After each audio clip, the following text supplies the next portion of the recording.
Praise the Lord. आइए हम प्रार्थना करें। स्वर्ग और पृथ्वी के मालिक, हम तेरा धन्यवाद करते हैं तेरी सारी आशीषों बरकतों के लिए। पिता परमेश्वर, हम धन्यवाद करते हैं आज की शाम के लिए जो तूने हमें दिखाई मेरे खुदावन। तेरा कोटि कोटि धन्यवाद है। तेरे चरणों में है खुदावन, तेरे वचन पे फेलोशिप करने आए हैं प्रभु जी।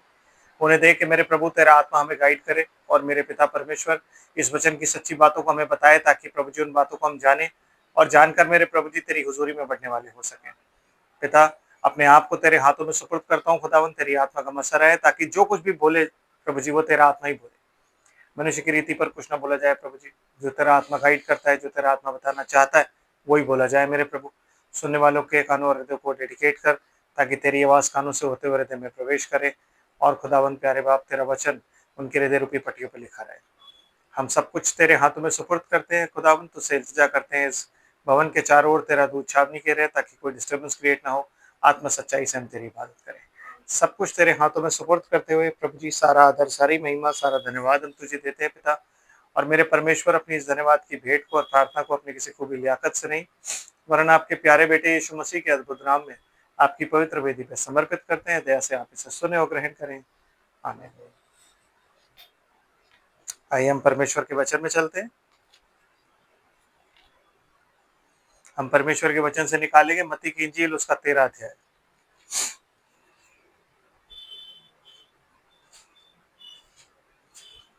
आमीन।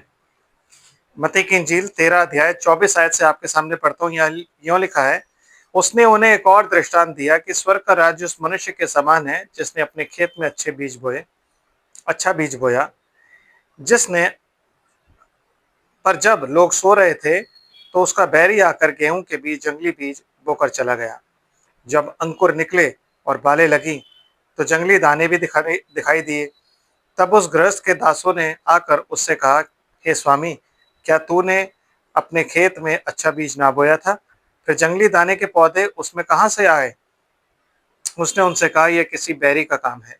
दासों ने उनसे कहा, क्या तेरी इच्छा है कि हम जाकर उनको बटोर लें?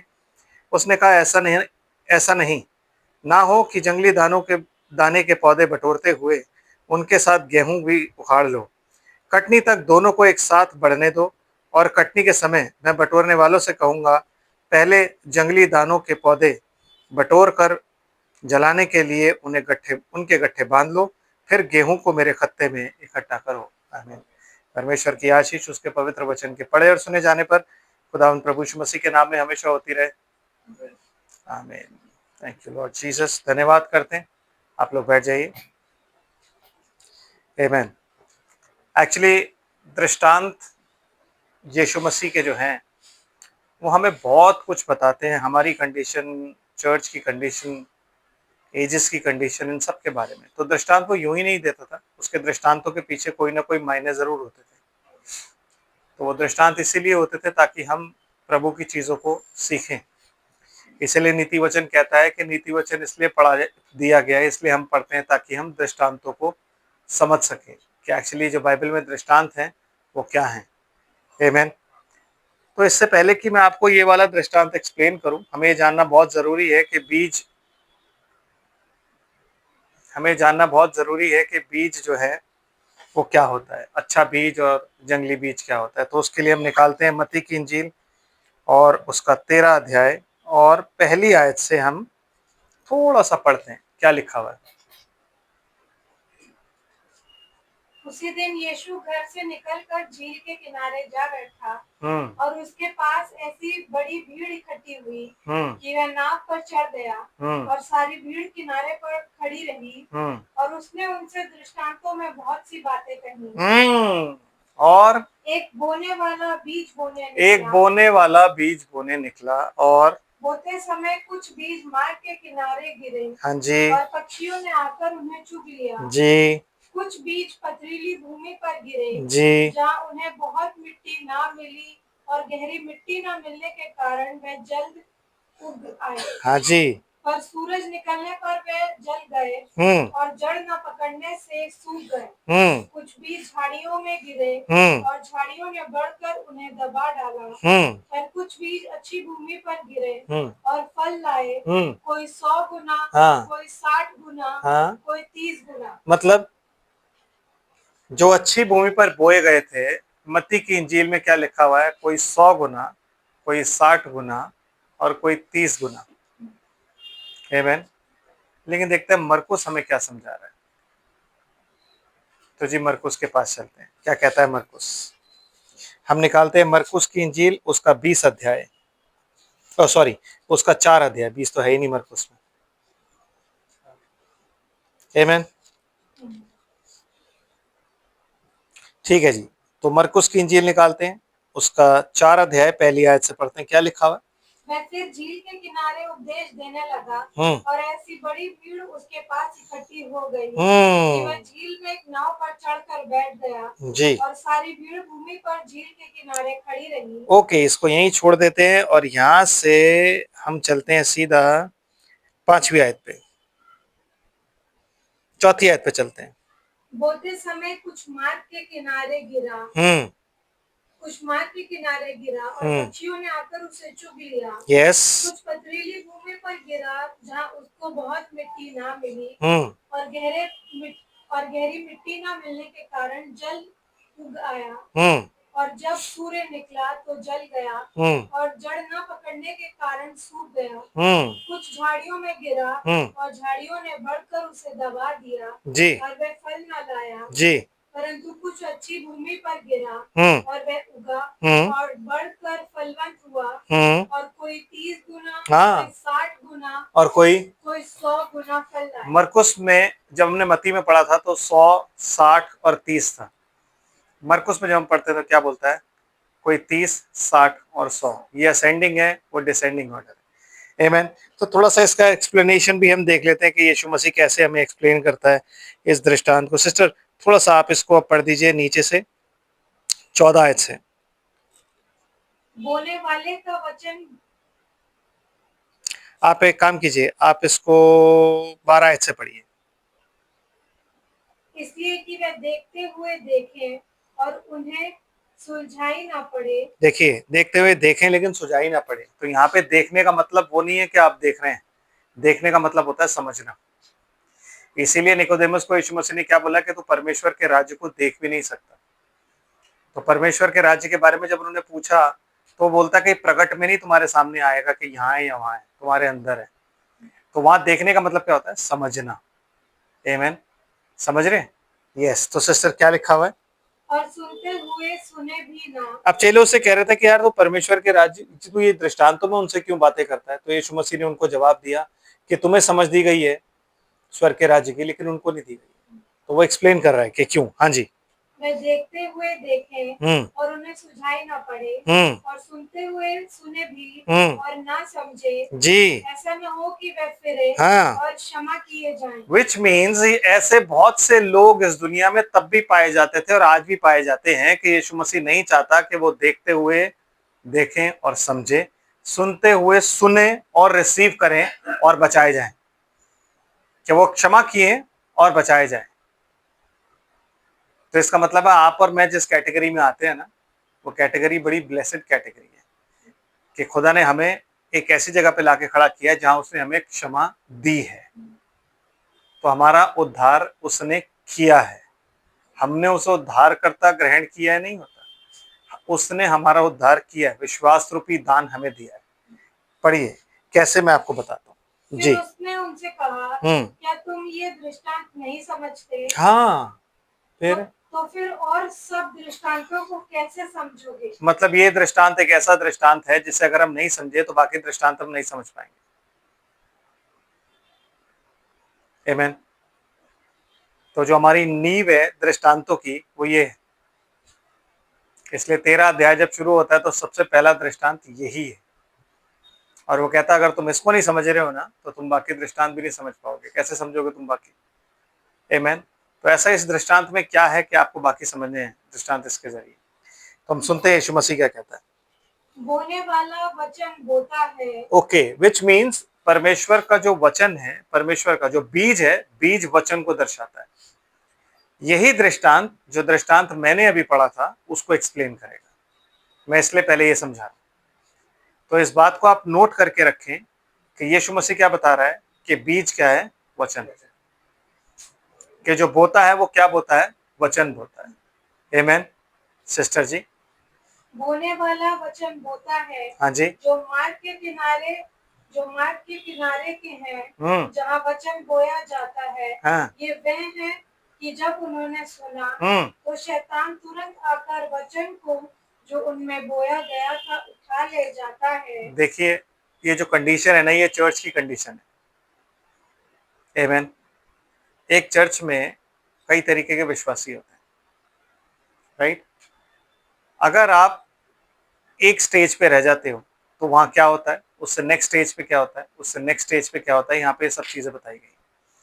ठीक है। तो एक चर्च में जब वचन प्रचारा जाता है, या कहीं भी वचन प्रचारा जाता है, या किसी भी जगह जब परमेश्वर का वचन प्रचारा जाता है, तो वो अलग अलग भूमियों पर गिरता है। और ये भूमि क्या है? आपका हृदय। आमेन। जिस पर गिरा, तो वो कह रहा कुछ मार्ग के किनारे गिरे। आमेन। कुछ मार्ग के किनारे गिरे कि बंदे आए और आके उन्होंने वचन सुना, लेकिन उस पर अपना मन नहीं लगाया। तो शैतान तुरंत ही उस वचन को ले जाता है बाहर निकलते ही। उन्हें याद भी नहीं होता कि उन्होंने क्या सुना होता है। जैसे खोजा था, जिसका बपतिस्मा फिलिपुस ने किया था, वो जब अपने रथ पे वापस आ रहा था यरूशलेम से पर्व में होके। कौन सा पर्व? यरूशलेम में परमेश्वर का पर्व था। उस पर्व में होके जब वो वापस आ रहा है, तो वो पढ़ता हुआ आ रहा है पवित्र शास्त्र, और यशायाह नबी की पुस्तक पढ़ रहा है, और उसको समझ नहीं आ रहा है वहां पे क्या लिखा है, क्योंकि वहां पे वही पढ़ी गई थी। तो उसको समझाने के लिए और उसको एक्सप्लेन करने के लिए फिलिपुस को भेजा जाता है ना। तो वो रास्ते में जाते जाते भी मनन कर रहा है। आमेन। हम बाहर निकल के मनन नहीं करते कि आज क्या प्रीच हुआ था। अगर हम मनन करना शुरू कर देंगे तो खुदा का आत्मा खुद आके हमसे बात करके हमें चीजें और एक्सप्लेन करेगा, और वो गहराई से हमारे हृदय में प्रवेश करेंगे। आमेन। तो पहली कैटेगरी क्या है? कि मार्ग के किनारे। हाँ जी। वैसे ही जो पथरीली भूमि पर बोए जाते हैं, हाँ। ये वह है जो वचन को सुनकर तुरंत आनंद से ग्रहण कर लेते हैं, परंतु अपने भीतर जड़ न रखने के कारण वे थोड़े ही दिनों के लिए रहते हैं। इसके बाद जब वचन के कारण उन पर कलेश या उपद्रव होता है। वचन के कारण उन पर क्या होता है? कलेश। उसने ये तो नहीं बोला वचन के कारण अगर उनको प्रॉस्पेरिटी जब मिलती है ना, तो वो उस प्रॉस्पेरिटी में चले जाते हैं। ये लिखा है कि वचन के कारण जब उनको ब्लेसिंग दी जाती है ना, जब उन्हें फिजिकली ब्लेस किया जाता है, उनको तरक्कियां मिलती है, उनको नौकरी मिलती है, उनका छोटे घर से बड़ा घर हो जाता है, एक गाड़ी से 4 गाड़ी हो जाती है, साइकिल से बाइक पे आ जाते हैं, तो तब वो ऐसा नहीं है वहां पे। इसलिए वो कह रहा है कि ये दृष्टांत जो है, ये बेस है, इसको समझना बहुत जरूरी है। जो मत्ती में आपने पढ़ा, जिसमें 100 गुना, 60 गुना और 30 गुना फल थे, वो आपकी एक स्टेज थी जिसको कहते हैं जस्टिफिकेशन। अगर आप उसी स्टेज पर रह गए धर्मीकरण की, और आप आगे नहीं बढ़े, तो फिर वो जो आपके अंदर बीज बोया गया ना, वो धीरे धीरे धीरे धीरे कम होता जाएगा।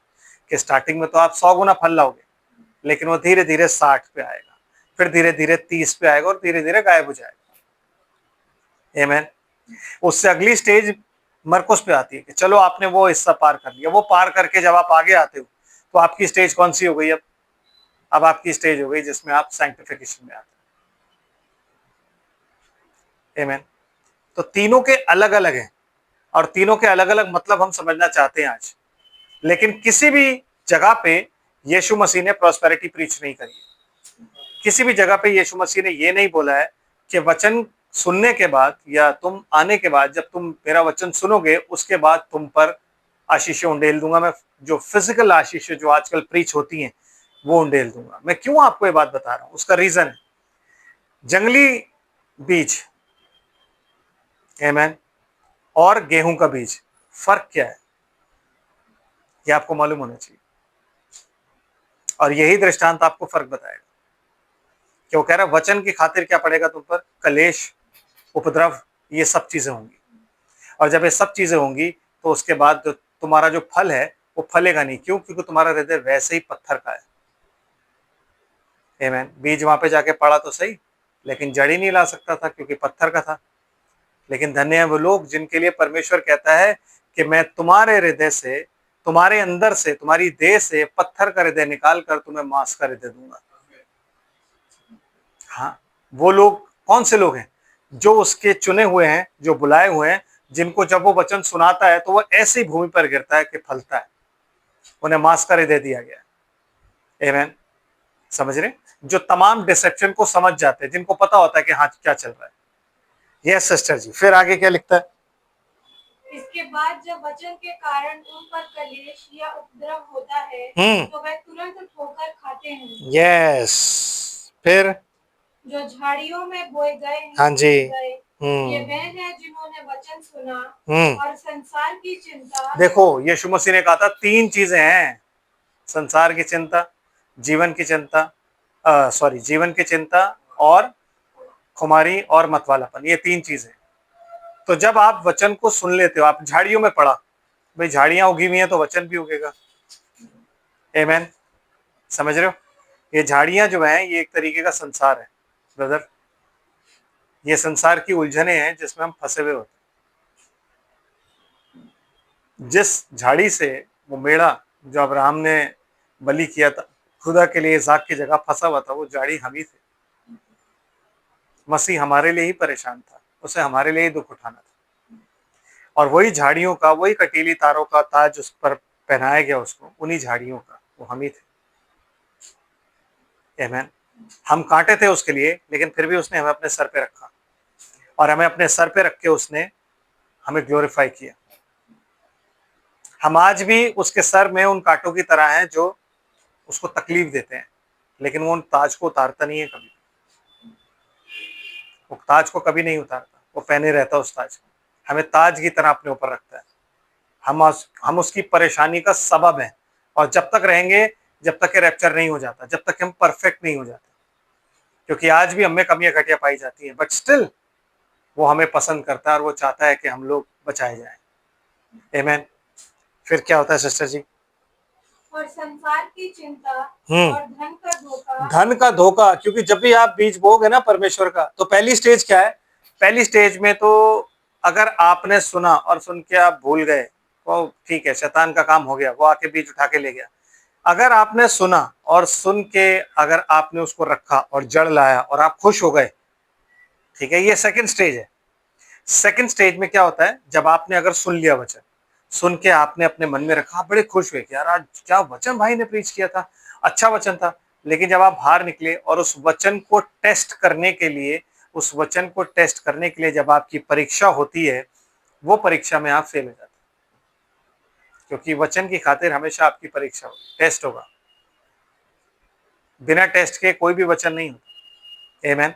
तो जब आप उस वचन को रिसीव करना चाहते हैं, तो प्रिपेयर योर सेल्फ कि अगली बार, अगले ही दिन या आने वाले समय में आपके ऊपर टेस्ट आएगा। तो वो टेस्ट जैसे ही आया, आप उस टेस्ट पे खड़े नहीं हो पाए और आप फेल हो गए। आमीन। आप फेल हो गए। क्यों? क्योंकि आपका दिल पथरीला था। तो उसमें क्या हुआ? आप फेल हो गए, क्योंकि कलेश पड़ा, क्योंकि आपके ऊपर आपके खुदा ने टेस्ट करके आपकी परीक्षा करी और आप फेल हो गए उसमें। जब वो थर्ड स्टेज, अगर कोई ऐसा बैठा है जिसने इन दोनों से आगे बढ़ गया, जिसमें बीज बोया गया, लेकिन उसके हृदय में चिंताएं बहुत है, और वो चिंता किसकी है? संसार की चिंता। संसार की चिंताएं क्या होती हैं? घर की चिंता, पढ़ाई की चिंता, आमीन, और तमाम तरीके की चिंताएं जो हमें खाई जाती हैं, वो चिंताएं। और उन चिंताओं के चलते धन का धोखा। धन का धोखा वो चीज होती है जिसमें आपको ये चीज बताई जाती है कि धन से आप अपनी सारी जरूरतें पूरी कर सकते हैं। जैसे कि उस अमीर आदमी को जब यीशु मसीह के पास हो गया और उसने जाके बोला, प्रभु अनंत जीवन पाने के लिए मैं क्या करूं?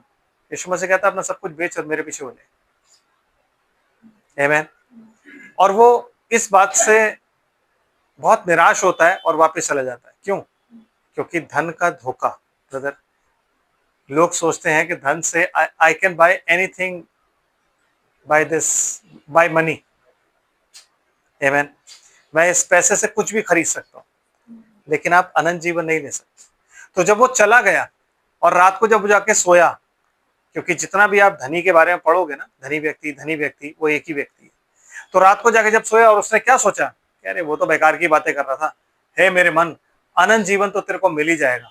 अब तू क्या कर, मेरे पास इतना धन है तो मैं अपने खत्ते बड़े करूंगा, ये करूंगा, वो करूंगा, और आराम से सो, चैन से खा। सपने में यीशु मसीह उसके पास आता है, कहता है तेरा प्राण तुझसे ले लिया जाएगा, तेरा प्राण आज ही तुझसे ले लिया जाएगा, क्योंकि तू मूर्ख है, क्योंकि तेरा भरोसा किस पर है? धन पर।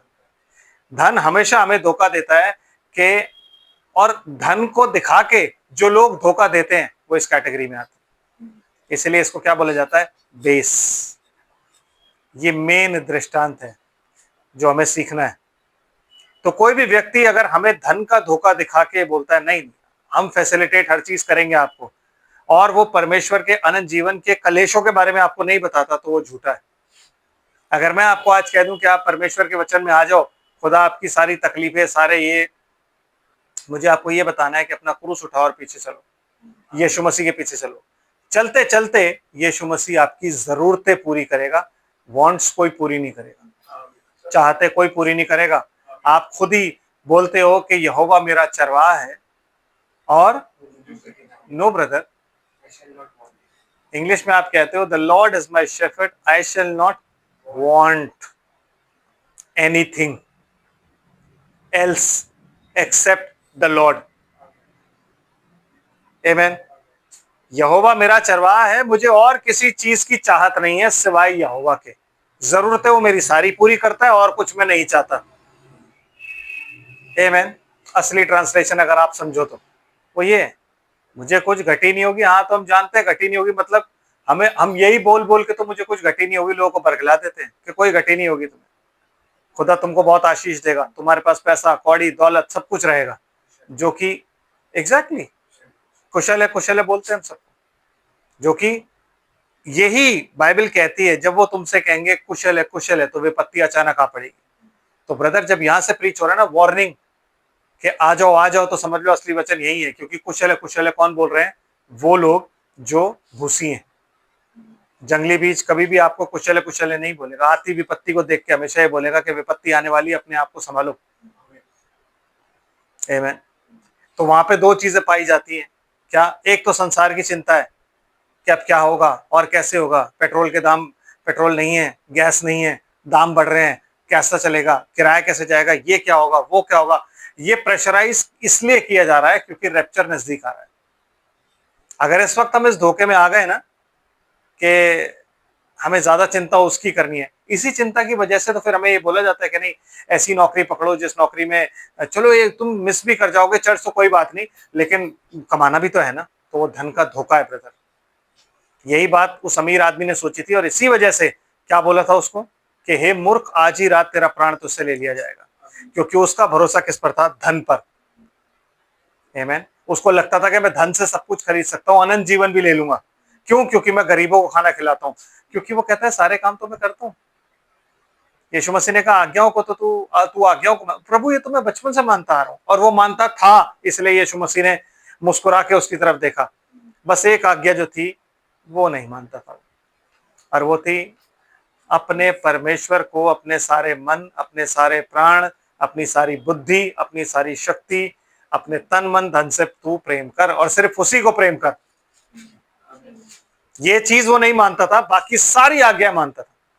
और इसी आज्ञा का मतलब क्या था कि अपना सब कुछ बेच और मेरे पीछे बोले। और यही यीशु मसीह ने आके प्रचार किया। जब तक मनुष्य अपनी खुदी का इनकार, खुदी मतलब जो कुछ मेरा खुद का है, जब तक मैं उसका इनकार नहीं करूंगा, चाहे वो कुछ भी क्यों ना हो, तब तक मैं यीशु मसीह के पीछे नहीं चल सकता। आमीन। तब तक नहीं चल सकता। अगर मैं ये बोलूंगा दिस लाइफ इज माइन, तो ये लाइफ भी मेरी नहीं है, मुझे उसका भी इनकार करना है। जो कुछ मेरा खुद आप मैं सोचता हूं which belongs to me, amen, मुझे उस सब चीजों का इनकार करना, तब मैं यीशु मसीह के पीछे चलूं तो फिर वो मुझे स्वीकार करेगा। आमीन। और कोई धन का धोखा, कोई भी धन हमें मसीह से दूर नहीं कर सकता, क्योंकि हम जानते हैं धन से बढ़कर क्या है। कहता उससे डरो जो पेट और आत्मा, शरीर और आत्मा दोनों को नाश कर सकता है।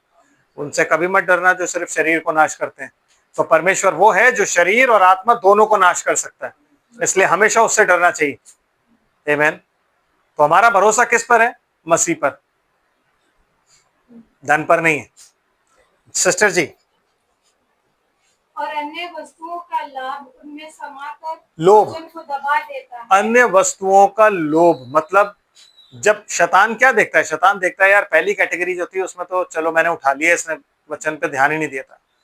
अच्छा, वचन अगर आपने सुन लिया, ध्यान दे भी दिया और अगर आप खुश हो भी गए तो फिर वो कलेश ले आएगा, आप कलेशों से हो जाओगे। अब तीसरी कैटेगरी है, अब तीसरी कैटेगरी में क्या हुआ, वचन बोया गया, लेकिन जब आप बाहर दुनिया में गए, आपने जाके लोगों से बातें सुनी, आप परेशान हो गए, यार अब क्या करें, ये ऐसा है ऐसा है ऐसा है ऐसा है, तो वो आपको क्या देता है, धोखा, और आपको क्या बताता है, नो यू मस्ट, आप अपने करियर पे, आप अपने नौकरी पे ध्यान दो, बच्चों को कैसे पढ़ाओगे, कैसे घर चलाओगे, कैसे क्या होगा, कैसे क्या होगा, वो ये सब चीजें आपको बोल के क्या करता है, उस थर्ड स्टेज से आपको हटा देता है। आमीन। ये चिंताएं जो हैं धीरे धीरे दबा देती हैं, क्योंकि हमें मनन नहीं करने देती। वचन को आप कब समझते हो, जब आप मनन करते हो। आमीन। जब आप उसके ऊपर मेडिटेट करते हो, जो आपने सुना, जो आपने पढ़ा, अगर आप घर में बाइबल पढ़ते हो, अगर आप उसमें मेडिटेट करोगे तो आपको रेवलेशन मिलेगा। जो आप सुनते हो, अगर आप उसमें मेडिटेट करोगे आपको रेवलेशन मिलेगा। वो मेडिटेट ही नहीं करने देता, क्यों? क्योंकि टेंशन बहुत है यार, आपको पता नहीं है, टेंशन बहुत है आजकल की दुनिया में। क्या है? टेंशन। उस टेंशन की वजह से ही लोग ऐसे चर्च ढूंढते हैं जिन चर्चेस में उनको, उनके दिमाग को ना अच्छी बातें बोली जाए कि नहीं नहीं खुदा अनुग्रहकारी है। वो क्योंकि वो चर्च क्या सुनने आते हैं, क्या बोलते हैं उसको, मोटिवेशनल स्पीच है ना। वो चर्च में क्यों आते हैं? ताकि उनको मोटिवेशनल स्पीच दी जाए, क्योंकि बाहर तो वैसे ही इतना कलेश है। अब खुदा के पास आके भी अगर हमें यही सुनना मिल रहा है तो फिर क्या फायदा है? कहता अगर तुम परमेश्वर की खातिर, प्रभु के नाम की खातिर अगर दुख उठाते हो तो परमेश्वर का आत्मा, जो महिमा का आत्मा है, तुम पर राज्य करता है। आमीन। अगर तुम यीशु मसीह के नाम की खातिर दुख उठाते हो तो परमेश्वर का आत्मा, जो महिमा का आत्मा है, वो तुम पर राज्य करता है। और अगर तुम दुख नहीं उठाते हो ना, तो फिर ब्रदर किसका आत्मा राज्य करता है आपको पता ही है। आमीन। उसका आत्मा जो संसार जिसके अंडर है, जो यीशु मसीह को सब कुछ देना चाहता था कि ले ले, शोहरत दौलत सब मुझे दिया गया है, ले ले, यूं ही ले ले, मरने की क्या जरूरत है, मैं तुझे यूं ही दे दूंगा, लेकिन कब तक? मैं सिर्फ तेरा टाइम और तेरी इटर्निटी बर्बाद कर दूं। आमीन। वो सवाल यीशु मसीह से नहीं थे, वो सवाल हमसे भी थे। वही 3 सवाल लेके वो हर बार आता है, वही 3 चीजें होती हैं। या तो वो हमारी मजबूरी, हमारी वीकनेस लेके आएगा, और वो चाहेगा कि ये परमेश्वर के वचन को हम बेचना शुरू कर दें। कहता ना, इन रोटियों से बोल, इन पत्थरों से बोल रोटियां बन जाए। पत्थर क्या है? रेवलेशन। आमीन। इस रेवलेशन को बेच ताकि तू उसे खा सके। नो ब्रदर, ये वचन बेचने के लिए नहीं। इसीलिए यीशु मसीह क्या कहता है कि मनुष्य केवल रोटी से ही नहीं, हर एक उस वचन से जो परमेश्वर के मुख से निकलता है जीवित रहेगा। और परमेश्वर के मुख से क्या निकलता है? रेवलेशन। उससे वो जीवित रहेगा। मुझे वचन बेचने की जरूरत नहीं है, और आज दुनिया वचन ही बेच रही है। आमीन। जब आप मैसेजेस सुनेंगे तो उन सुनने के बाद नीचे लिखा हुआ आता है, please support us, to support us, please do this this this this. तो वो क्या कर रहे हैं? परमेश्वर के वचन को बेच रहे हैं। हम परमेश्वर के वचन को नहीं बेच सकते। दूसरी चीज क्या बोलता है यीशु मसीह को? तू यहां से गिरा दे। क्यों? क्योंकि उसे बताता हूं तू तो बहुत धर्मी है, तू तो बेटा है, तू गिरा दे। Test the Lord. हम लोग टेस्ट नहीं कर सकते। हम, शैतान हमें फूक पे चढ़ा के मैं बताता तू बहुत धर्मी है। नो ब्रदर, आपको हम्बल ही रहना होता है। और फिर लास्ट स्टेज जो होती है उसमें वो कहता है कि ठीक है, प्रॉस्पेरिटी चाहिए, दौलत चाहिए, मुझसे ले ले। वहीं सब गिर जाते हैं। क्योंकि जब अनदेखे दौलत आने लग जाती है ना आपके पास, तो आप समझ नहीं पाते हो कि रास्ता सही है कि गलत है। आपको लगता है मैं वचन प्रचार कर रहा हूँ और उसकी वजह से खुदा मुझे ब्लेस कर रहा है। नो ब्रदर, अगर आपके चर्च में 5-5 हजार 3-3 हजार लोग हैं तो मुझे नहीं पता आप क्या प्रीच कर रहे हैं। नो, क्योंकि यीशु मसीह जो प्रीच करता था उसमें तो सिर्फ 11 ही लोग थे, 12 ही लोग थे, उनमें से भी एक शैतान था, और लोगों को उसका प्रचार पसंद नहीं था। आमीन। सिस्टर क्या कहता है फिर? अन्य वस्तुओं का लाभ उनमें समाकर वचन को दबा देता है और वह निष्फल रह जाता है। और वह निष्फल रह जाता है। देखिए, वो सब कुछ आपके पास लाएगा, लोभ लाएगा, आपके पास चिंता लाएगा, आपके पास धन का धोखा लाएगा कि देखो धन से तुम्हें सब कुछ मिल सकता है, बाइबल तुम्हें क्या खाने को देगी, वचन क्या तुम्हें खाने को देगा। आज मैं ये पूछता हूं कि धनवानों के को भी चीजें नहीं मिल रही हैं, सिलेंडर, सब कह रहे हैं सिलेंडर नहीं है, सिलेंडर नहीं है, सिलेंडर नहीं है, पेट्रोल महंगा हो रहा है। ग्रेस बहुत बड़ी चीज होती है ब्रदर, चाहे दुनिया में अकाल पड़ जाए, लेकिन अगर आप उस कैटेगरी के हो ना, किसके, सारफत की विधवा, तो ना तो आपका आटा खत्म होगा और ना आपका तेल खत्म होगा, बशर्ते कि आपको ये पता हो कि एलिया को मुझे रिसीव करना है और रिसीव करके पहली मील ऑफरिंग उसे ही चढ़ानी है, चाहे वो आखिरी आपकी हो लेकिन पहली उसकी थी। तो मील ऑफरिंग पहले किसकी चढ़ानी है, खुदा की। वो आपके खत्तों को भरा पूरा रखेगा, आमीन। क्योंकि उसे आपकी चिंता रहे, उसे नहीं पता ये स्टेज आएगी, उसे पता है, लेकिन उसके अपने जो हैं उनको वो हाथों हाथ अपने पास रखेगा, आमीन। समझ रहे हैं? फिर क्या होता है सिस्टर जी? और जो अच्छी भूमि में बोए गए, हाँ, ये वे हैं जो वचन सुनकर ग्रहण करते जो हैं। वचन सुनकर क्या करते हैं, ग्रहण करते हैं। मतलब जब आप यूहन्ना की इंजील पहला अध्याय पढ़ते हो तो वहां पे क्या लिखा हुआ है, सिस्टर एक मिनट पढ़ दीजिए प्लीज, उसकी 7वीं 8वीं आयत पे क्या लिखा हुआ है।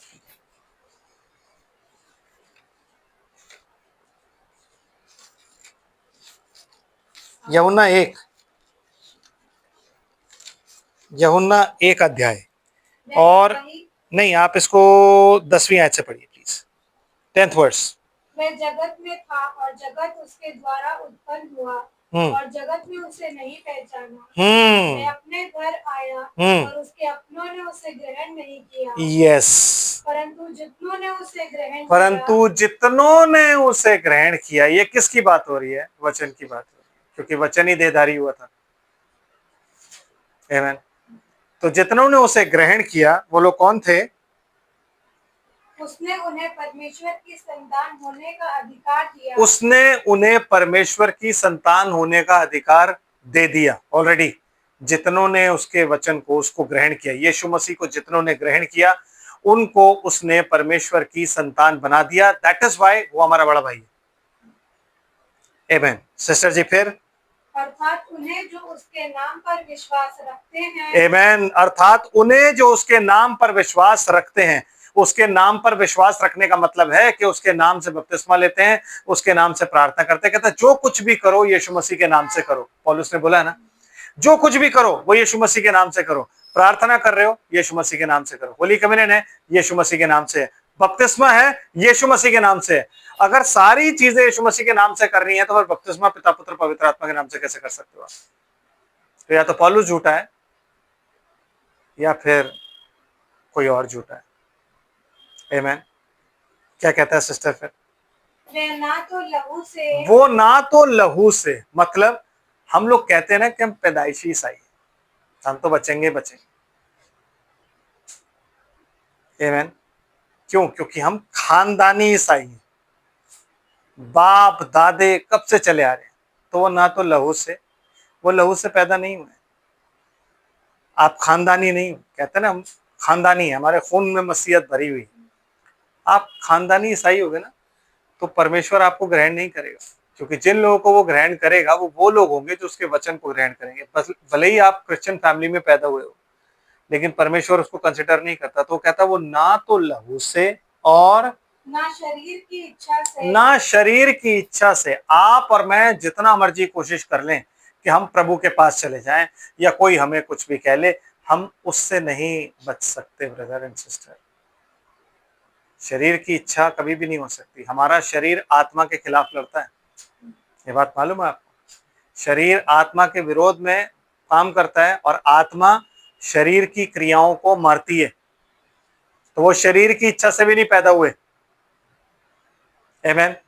ये फिजिकल है, जो हम फिजिकली बोलते हैं ना कि हाँ यार हम पैदा हुए खून से, सदियों से चला आ रहा है, शरीर से पैदा हुए हैं कि भाई हम शारीरिक हैं, वो नहीं है। और ना मनुष्य की इच्छा से, ना मनुष्य की इच्छा से, मतलब मैं अपनी इच्छा से क्रिश्चियन नहीं बना। मैंने अपना जीवन प्रभु को दे दिया। मैंने आपको समझाया और आपने अपना जीवन प्रभु को दे दिया। मनुष्य की कोई इच्छा नहीं है ब्रदर, आमीन। है। It is not upon who, it is not who that रनeth and willeth, it is upon who God showeth mercy. भागने और दौड़ने वाले पे निर्भर नहीं करता, उस पर निर्भर करता है जिस पर खुदा दया करे। भागते और दौड़ते तो सब है, एसाव और याकूब दोनों थे, लेकिन एक को अप्रिय जाना और एक से प्यार किया। एक ही कोख से पैदा थे, है ना, एक से प्यार किया और एक को अप्रिय जाना। तो ये बात जो हम कहते हैं कि हमने अपना जीवन प्रभु को दे दिया, हम कोई जीवन शीवन प्रभु को नहीं दे सकते, क्योंकि जीवन हमारा है ही नहीं, अपनी मर्जी से हम पैदा ही नहीं हुए। अपनी मर्जी से कोई भी पैदा नहीं होता ब्रदर। अगर अपनी मर्जी से आप पैदा होते ना तो मिसकैरेजेस नहीं होते। समझ आ रहा है? अपनी मर्जी में से हम में से कोई पैदा नहीं हुआ। सांस हम में से किसी ने भी अपनी मर्जी से नहीं ली। औंधा होकर जब आपके पड़ती है ना एक, तब आप सांस लेते हो, तो अपनी मर्जी से हम सांस नहीं लेते। खुदा चाहता है तो हम पैदा होने के बाद भी जिंदा रहते हैं या मरते हैं, क्योंकि कई बार क्या होता है, बच्चे मुर्दे पैदा होते हैं या पैदा होते ही मर गया। तो आपका जीवन आपका नहीं है, वो जीवन खुदा आपको देता है, उसका अनंत जीवन है।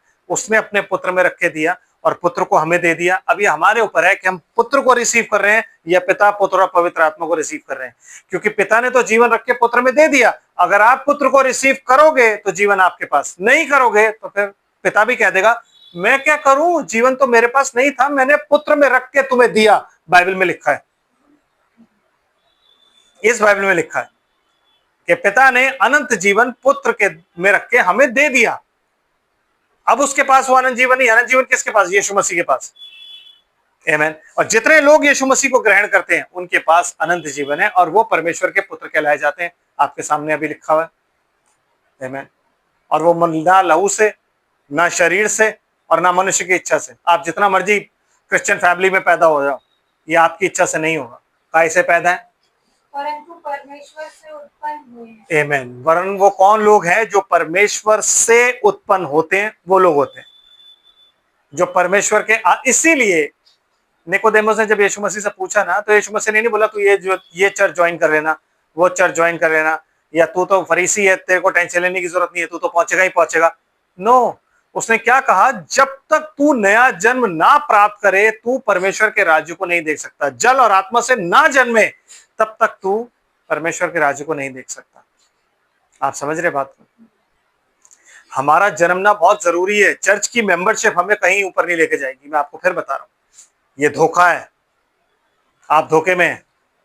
क्योंकि हमेशा इस बात को आप याद रखें कि वचन के खातिर आप पर ताड़ना आएगी। जब जीवित वचन, सच्चा वचन आपको सुनाया जाएगा ना, आप पर ताड़ना आएगी, परेशानियां आएंगी, धन का धोखा आएगा, क्योंकि शैतान नहीं चाहता कि वो वचन आपके दिल में घर करे, वो नहीं चाहता। लेकिन जितनों ने वचन को ग्रहण किया, वचन को ग्रहण करने के बाद आप संतान बनते हो। सिस्टर समझ आ रहा है? जितनों ने वचन को ग्रहण किया, आमीन, वो परमेश्वर की आत्मा से जन्मे, तब आप वचन को ग्रहण करते हो, उसके अलावा वचन को ग्रहण नहीं करते। पता है आपको ये बात? नहीं पता? हाँ, चलिए मैं आप बताता हूं आपको कैसे। यस, नहीं, यहुना खत्म हो गया, यहुना पूरा कर दिया हमने। वो परमेश्वर से जन्मे है, ये लिखा हुआ ना, है ना, वो परमेश्वर से जन्मे। यस, परमेश्वर से उत्पन्न। वापस आ जाओ मरकुस पे। अच्छे भूमि पर बोए गए, 20 आयत। और जो अच्छी भूमि में बोए गए, ये वह है जो वचन सुनकर ग्रहण करते, हाँ, फल लाते। कोई फल लाता है, कोई 30 गुना, कोई 30 गुना, कोई 60 गुना, 60 गुना, और कोई 100 गुना, और कोई 100 गुना। अब मुझे एक बात बताओ, ये जो मती था, मती में 100 गुना, 60 गुना, 30 गुना क्यों था, और यहाँ पे 30 गुना, 60 गुना और 100 गुना क्यों है? मती में डिसेंडिंग ऑर्डर में क्यों जा रहा है, नीचे की तरफ क्यों जा रहा है? सोचा कभी? वापस मती चलते, प्लीज ध्यान से समझिए, ध्यान से समझिए। बाइबल कभी भी आपको कंफ्यूज नहीं करेगी, इस बात को आप याद रखें। बाइबल कभी भी कंफ्यूज नहीं कर सकती। सिस्टर जी प्लीज पढ़िए 13 का 18। अब तुम बोने वाले के दृष्टांत का अर्थ सुनो। अब तुम बोने वाले के दृष्टांत का अर्थ सुनो। जी। जो कोई राज्य का वचन सुनकर नहीं समझता, उसके मन में जो कुछ बोया गया था, पहली बात जो नहीं समझता, आमेन, ठीक है, जो कुछ बोया गया था उसे वह दुष्ट आकर छीन ले जाता है। हाँ जी, यह वही है जो मार्ग के किनारे बोया गया। हाँ, समझ में नहीं आया भाई ने क्या बोला, समझ नहीं आ रहा था मेरे को, तो वो शैतान ले गया। जब समझ ही नहीं आया तो शैतान ले गया, पहली कैटेगरी। फिर ये वही है जो मार्ग के किनारे बोया गया। हाँ जी, हाँ जी। और जो पथरीली भूमि पर बोया गया, हाँ, ये वह है जो वचन सुनकर तुरंत आनंद के साथ मान लेता है। मान लेता है कि हाँ, जो कुछ भी बोला भाई ने सच बोला, बिल्कुल एकदम सच बात थी। अब मैं भाई को कहूंगा, भाई आप आके हमें समझाओ, या मैं चर्च रेगुलर आया करूंगा, या मीटिंग रेगुलर अटेंड करूंगा। फिर क्या होता है? और अपने में जड़ ना रखने के कारण यस, वह थोड़े ही दिन का है। हाँ जी। और जब वचन के कारण कलेश या उपद्रव वचन के कारण कलेश या उपद्रव होता है, वचन के कारण हमेशा कलेश या उपद्रव होगा। क्योंकि पतरस ने पूछा, प्रभु हम तो अपना सब कुछ छोड़ के तेरे पीछे आ गए हैं। कहता कोई ऐसा नहीं जिसने मेरे पीछे अपने माँ बाप, भाई बहन, बेटा बेटी सब कुछ छोड़ दिया हो, जमीनें छोड़ दी हो, घर छोड़ दिया हो, और उसको वहां अनंत जीवन मिले, और यहाँ पे 100 गुना पाए, लेकिन उपद्रव के साथ। बिना उपद्रव के तो आप कुछ भी नहीं पा सकते। आमेन। यस सिस्टर जी। तो यहाँ बिना उपद्रव के लोग प्रोस्पेरिटी कैसे पा रहे हैं, वचन कैसे पा रहे हैं, अनंत जीवन कैसे पा रहे हैं, वो स्वर्ग कैसे पा रहे हैं?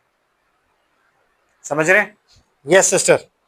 जब वचन के कारण कलेश या उपद्रव होता है, तो तुरंत ठोकर खाता है। हाँ जी, तुरंत ठोकर खाता है। और जो झाड़ियों में बोया गया, यस, ये वह है जो वचन को सुनता है। अच्छा, ठोकर खाने का मतलब पता क्या होता है?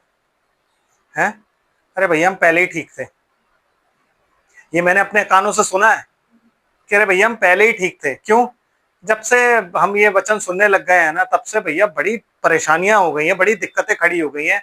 घर में इतनी टेंशन, इतनी परेशानी, इतना सब कुछ, इतना कलेश, सब कुछ चल रहा है। इससे अच्छा तो हम पहले ही ठीक थे। यही बात इजरायलियों ने बोली थी कि इससे अच्छे तो हम मिस्र में ही थे, एक भी नहीं पहुंच पाया। और हमें लगता है कि हम प्रॉमिस लैंड पहुंचेंगे, क्योंकि हमें बाइबल पढ़ाई नहीं गई ना। जो मेन दृष्टांत है वो ही नहीं बताया गया कि कलेश होना जरूरी है। सिस्टर, जो झाड़ियों में बोया गया, ये वह है जो वचन को सुनता है, और इस संसार की चिंता और धन का धोखा वचन को दबाता है, दबा देता है वचन को, और वह फल नहीं लाता। यस, वो फल नहीं ला पाता बेचारा। हाँ जी। जो अच्छी भूमि में बोया गया, ये वह है, हाँ, जो वचन को सुनकर समझता है। जो मरकुस में था वो क्या था? वचन को सुनकर क्या करता है? ग्रहण करता है ब्रदर। और यहाँ पे वचन को सुन के क्या हो रहा है? समझ गया मैं। आमेन, समझता है और फल लाता है। हाँ, कोई 100 गुना, हाँ, कोई 60 गुना, हाँ, कोई 30 गुना। इसलिए 100 गुना, 60 गुना और 30 गुना फल लाया, क्योंकि वचन सुन के वो सिर्फ समझा, ग्रहण नहीं किया। जस्टिफिकेशन है ब्रदर, समझ गया मैं। आई गिव माई लाइफ, मैं प्रभु को अपना उद्धार करता ग्रहण करता हूँ। मैं समझ गया कि प्रभु ने मुझे लिए जान दी है। आमेन। मैं बपतिस्मे के लिए तैयार हूँ, लेकिन वो आगे बढ़ा ही नहीं वहां से। तो जब स्टार्टिंग में तो 100 गुना फलते हैं, फिर धीरे धीरे 60 हुए, फिर धीरे धीरे 30 हुए। ये फिजिकली आप हर जगह देख सकते हो। यहाँ से आगे हम चलेंगे ऑन फ्राइडे, क्योंकि बहुत कुछ इसमें बताना है, बहुत कुछ इसमें समझाना है, जो एक बार में नहीं होगा। इसलिए हम धीरे धीरे चलेंगे। प्रभु आप सबको आशीष और बरकत दे। हम प्रार्थना करते हैं, क्योंकि यही दृष्टांत, यही जगह मती, हम इसको दोबारा रिवाइज करेंगे ऑन फ्राइडे। प्रभु तेरा धन्यवाद करते हैं तेरी सारी आशीषों बरकतों के लिए। तो कितना अद्भुत परमेश्वर है कि तूने अपने वचन में तो सारी बातें कही है खुदावन। लेकिन पिता परमेश्वर, ये शैतान मेरे प्रभु जी उस वचन को मेरे प्रभु जी हमारे हृदय में घर नहीं करने देता था, लोगों को पढ़ने नहीं देता प्रभु जी बाइबल। लोग जान नहीं पाते, अगर पढ़ भी रहे होते हैं तो वो टेंशन में पढ़ रहे होते हैं। पिता मेरे परमेश्वर, होने दे कि मेरे खुदावंद ये वचन तेरा प्रभु जी उन लोगों के पास पहुंचे जो अनंत जीवन के लिए ठहराए गए हैं प्रभु। और मेरे प्रभु जी वो तेरे वचन की इंपॉर्टेंस को जाने प्रभु जी, और तेरे वचन का पालन करते हुए प्रभु इस बात को जाने कि जीवित वचन जब भी सुनाया जाएगा प्रभु जी, तो कलेश होंगे, उपद्रव होगा, लेकिन प्रभु जी उनको वो स्टेज पार करके आगे बढ़ना है मेरे पिता, तेरे अनुग्रह में बढ़ना है। क्योंकि आगे तू है प्रभु। तूने कभी नहीं बोला कि जो रास्ता होगा वो फूलों का होगा। तूने हमेशा बोला कांटे, तूने हमेशा बोला क्रॉस, तूने हमेशा बोला दुख। मेरे परमेश्वर, उन्हें देख के इन बातों को सब समझ सकें और तेरे पीछे चलने वाले हो सकें। तेरे हाथों में सुपुर्द करते हैं।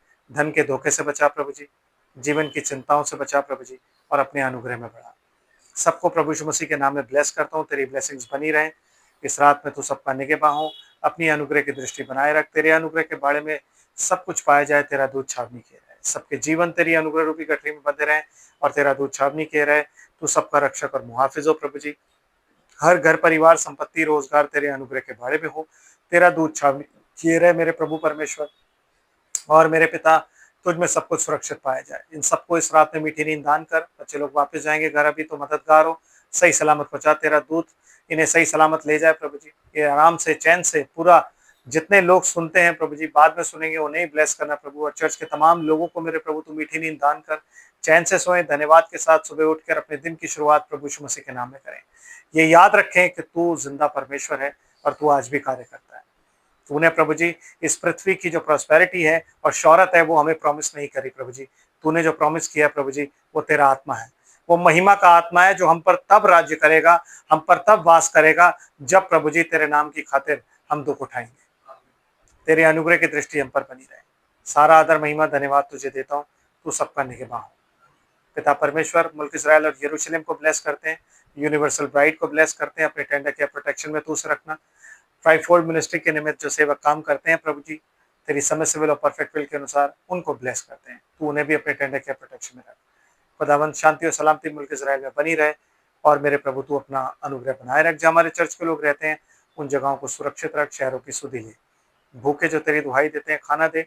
हॉस्पिटल में जो तेरी दुहाई देते हैं प्रभु, तू उनका मददगार हो। और खुदावंद, तेरी अनुग्रह की दृष्टि सब पर बनी रहे। सारा आदर महिमा धन्यवाद तुझे देते हुए प्रभु जी, अपने आप को, अपने इस चर्च को और खुदावंद तमाम उन सुनने वाले लोगों को जो मैसेज को बाद में भी सुनेंगे, सबको तेरे हाथों में सुपुर्द करते हुए, अपने परिवार को तेरे हाथों में सुपुर्द करते हुए, प्रार्थना धन्यवाद के साथ आपके प्यारे बेटे यीशु मसीह के मीठे, अद्भुत और जलाली नाम में होकर मांगते हैं। जैसे आप इसे सुने और ग्रहण करें, आमीन। अब हमारे खुदावंद प्रभु यीशु मसीह का